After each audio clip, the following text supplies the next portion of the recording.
Halo teman-teman peternak semua, selamat datang kembali di channel saya, Peternak Sehat. Di channel ini saya mau berbagi pengalaman seputar dunia peternakan, khususnya ternak ayam kampung. Teman-teman, apa kabar di hari ini? Ini di suasana siang teman-teman, sekitar pukul 11.20 ya. Semoga selalu dalam keadaan sehat dan menjalankan aktivitas dengan lancar. Amin ya teman-teman. Teman-teman, di siang ini saya lagi di kandang umbaran teman-teman ya. Kandang umbaran. Dan ini adalah ayam-ayam saya. Di kandang umbaran ini, seperti sudah saya jelaskan di video-video sebelumnya, ada jenis ayam kampung, ada jenis ayam Bangkok, dan ini teman-teman yang putih ini, ayam yang bulunya kebalik tuh ya. Nah itu. Di kesempatan ini saya mau membahas sedikit atau memberikan gambaran sedikit tentang keuntungan dalam beternak ayam kampung. Saat ini teman-teman sudah banyak yang memulai bisnis ternak ayam kampung itu. Ya sebenarnya kita ini tidak menyadari ya teman-teman, tidak menyadari bahwa secara tidak langsung kita ini sudah beternak ayam dan sudah kita jalani dari kita kecil mungkin teman-teman ya, khususnya ya yang di daerah perkampungan ya, seperti di daerah saya ini. Beda dengan mungkin yang teman-teman yang di daerah perkotaan. Namun teman-teman, kalau kita di kampung seperti ini kan kita melihara ayam cara tradisional ya teman-teman. Cara tradisional, ayam itu diumbarkan, kemudian diberi makan pada pagi hari dan sore hari, dan ayam itu di siang hari atau setelah diberi makan di pagi hari bisa mencari makanan kemana saja ya teman-teman, di pekarangan rumah, bahkan sampai dengan pekarangan tetangga, untuk mengais-mengais cari makanan, baik itu berupa cacing, jangkrik, kemudian belalang mungkin, atau dedaunan yang bisa dimakan sama ayam. Bahkan kalau ayam rumahnya mungkin di sekitar atau pinggiran peladangan ya, dekat peladangan, ayam itu bisa sampai di sekitaran peladangan, mungkin di bawah pohon singkong pada saat yang nanam singkong ya, atau mungkin jagung ya, tergantung masa penanaman ya, atau musim penanaman. Nah teman-teman, bisnis ayam kampung ini sudah banyak ya. Bahkan di lingkungan saya ini sudah ada yang membuat kandang dengan skala besar ya, khususnya ayam broiler. Bahkan bisa 1 sampai dengan 2 kandang, bahkan 3, dengan kapasitas ayam broiler itu sekali masuk kandang bisa ribuan ekor. Dan juga ada malah yang ayam petelur teman-teman ya. Ada juga yang ayam petelur.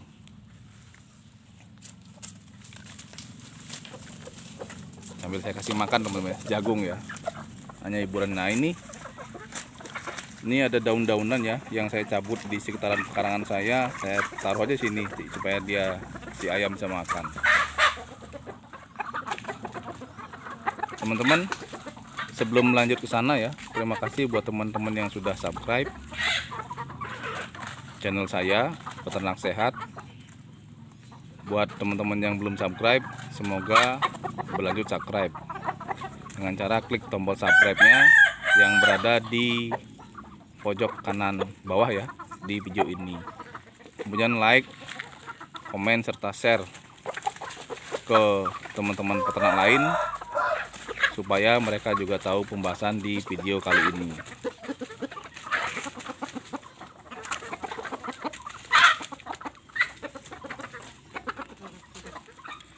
Teman-teman, kita yang dengan modal seadanya ya, maksudnya yang ini gambaran saya teman-teman ya, yang sudah ada di lingkungan perkampungan ya, atau mungkin di teman-teman yang di perkotaan juga bisa mencoba ya. Kita dengan modal seadanya bisa memelihara ayam. Tapi kalau kita yang hidup di kampung teman-teman ya, minimal tahu lah ya dasar-dasar beternak ayam ya. Ya teman-teman juga bisa, yang teman-teman lain juga bisa belajar seperti tips saya di video saya, tips untuk belajar ternak ayam.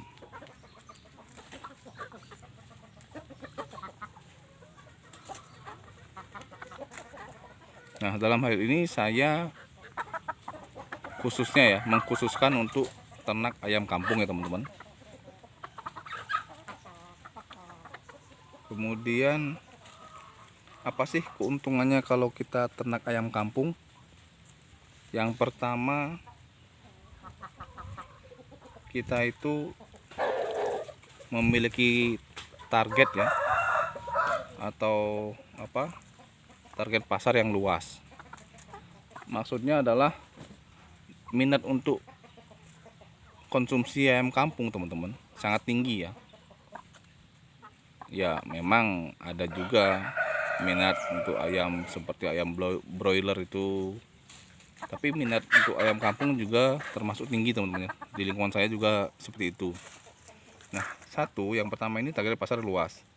Kita bisa menjual di pasar tradisional mungkin, kemudian rumah makan, atau mungkin tengkulak, atau bisa jadi kalau kita sudah berkelanjutan teman-teman ya, menghasilkan ayam ya,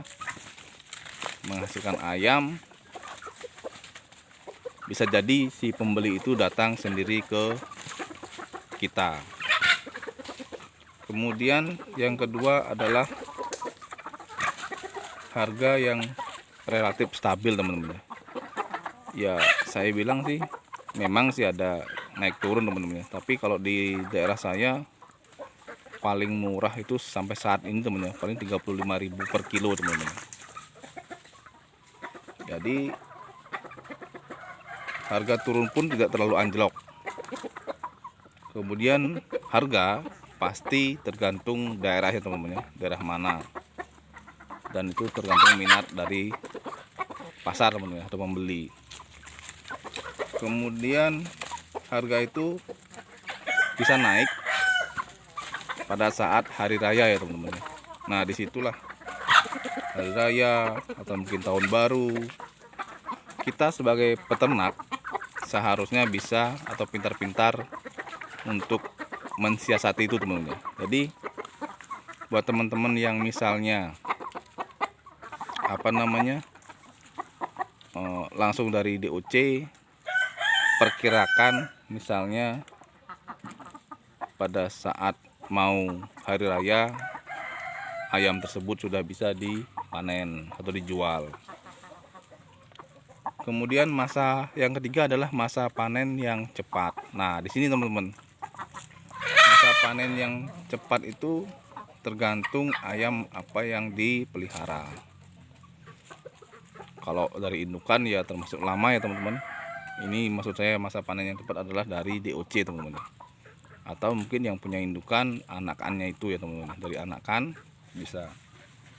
Nah untuk target misal seperti rumah makan ya teman-teman ya, ukuran ayam itu biasanya yang dibutuhkan antara 8 on ya, ukuran 8 on, 9 on, bahkan 1 kilo itu sudah bisa, atau minat untuk di warung tuh sudah ada teman-teman, rumah makan. Itu biasanya untuk seperti pecel ayam ya, atau ayam goreng, ayam geprek ya, ataupun ayam penyet dan lain-lainnya, atau mungkin apa, ayam sayur ya. Nah itu bisa teman-teman ya.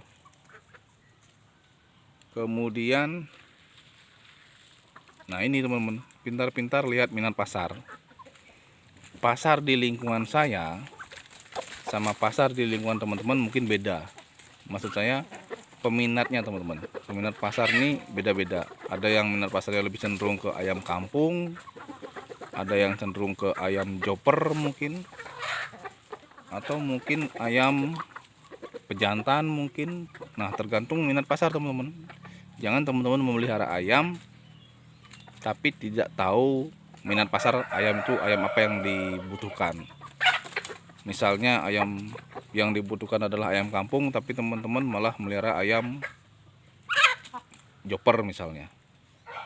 Joper sama ayam kampung asli itu ada perbedaan teman-teman, terlebih pada ayam jantan ya, pejantan ya. Nah minat pasar itu kita harus pahami teman-teman, apa sih ayam apa sih yang dibutuhkan sama pasar. Nah itu juga kita harus bisa pelajari ya teman-teman, sebelum memulai dalam beternak ayam. Kemudian masa panen teman-teman. Kalau misalnya minat pasar itu seperti ayam KUB, joper dan AK itu ya, masa panen itu cepat teman-teman. Jadi bisa dari antara umur 55 hari sampai 70 hari itu sudah panen. Nah kemudian yang keempat adalah permintaan yang besar teman-teman. Permintaan yang besar itu karena target pasarnya luas, tidak hanya di daerah saya misalkan. Bisa jadi daerah saya dikirim ke daerah lain. Kemudian dan sebagainya ya. Maksudnya dan sebaliknya teman-teman ya. Dari daerah lain yang mungkin minim ya, ayam kampung bisa dari daerah saya yang mensuplai. Itu udah permainan dari pasar. Jadi kalau bisa ya kita survei dulu teman-teman. Seperti tadi saya jelaskan di poin 3 itu, kita survei dulu minat pasar tuh apa saja, ayam apa saja, seperti itu. Jadi kita bisa melihat apa namanya minat pasar tuh apa. Nah kemudian yang kelima adalah modal yang tidak terlalu besar teman-teman. Modal yang tidak terlalu besar itu maksud saya adalah misal kita yang hidup di perkampungan ya teman-teman, khususnya ya, kita bisa memanfaatkan ayam yang sudah kita miliki, kita kembangkan dengan cara lebih intensif teman-teman ya, lebih maksimal lagi, baik dari segi pemberian pakan atau mungkin dari perawatan, pemeliharaan yang lebih baik lagi. Mungkin kalau bila diperlukan ya, itu kita memberikan obat-obatan atau jamu-jamuan supaya ayam itu tetap sehat, terutama pada ayam DOC teman-teman ya. Ayam DOC itu rentan sekali penyakit ya, terserang penyakit itu. Kalau pengalaman saya di umur antara 0 sampai dengan 14 hari, nah itu rentan dengan penyakit teman-teman ya, bisa mengakibatkan kematian. Nah itulah yang harus kita maksimalkan dalam perawatan. Untuk obat-obatan atau jamu-jamuan itu tergantung dari teman-teman ya teman. Maksudnya apakah teman-teman mau memilih menggunakan jamu-jamuan atau obat-obatan dan vaksin, atau bisa dikombinasikan, itu tergantung dari teman-teman. Nah modal yang tidak terlalu besar ini maksud saya, kalau teman-teman memulai dari pemeliharaan ayam DOC seperti tadi saya sebutkan itu, misalnya KUB, joper, atau broiler, atau pejantan. Yang saya maksud dengan modal yang tidak terlalu besar itu tidak termasuk kandang ya teman-teman ya, kandang. Jadi kandang itu tidak termasuk dalam itu. Karena apa teman-teman? Kandang kita memiliki ternak secara otomatis sudah ada khusus untuk biaya pembuatan kandang. Nah, itu tidak termasuk dalam poin 5 ini ya teman-teman. Jadi modal yang tidak terlalu besar ini adalah tidak termasuk dalam biaya yang dikeluarkan untuk pembuatan kandang. Karena kandang adalah hal yang mutlak dalam beternak ayam yang wajib kita miliki ya teman-teman. Jadi itu teman-teman, intinya kita ini harus berani atau bisa memulai teman-teman ya. Memulai dan melihat keuntungan-keuntungan yang kita akan dapat dalam beternak ayam kampung. Nah, kembali lagi masalah kandang teman-teman. Kandang itu tergantung ayam apa yang kita pelihara. Kalau misalnya DOC, otomatis kita memiliki kandang box ya, kandang box. Kemudian kandang pembesaran dan sesuai dengan kebutuhan kandang atau ayam yang teman-teman pelihara. Intinya teman-teman, itulah pengalaman ya berbagi saya tentang keuntungan dalam beternak ayam, khususnya adalah ayam kampung. Semoga pembahasan ini dapat bermanfaat untuk kita semua dan teman-teman bisa melanjutkan ya, khususnya teman-teman yang belum memulai, untuk berani memulai dengan beternak ayam. Oke teman-teman, terima kasih sudah menyimak video ini. Salam peternak sehat, ternak istimewa.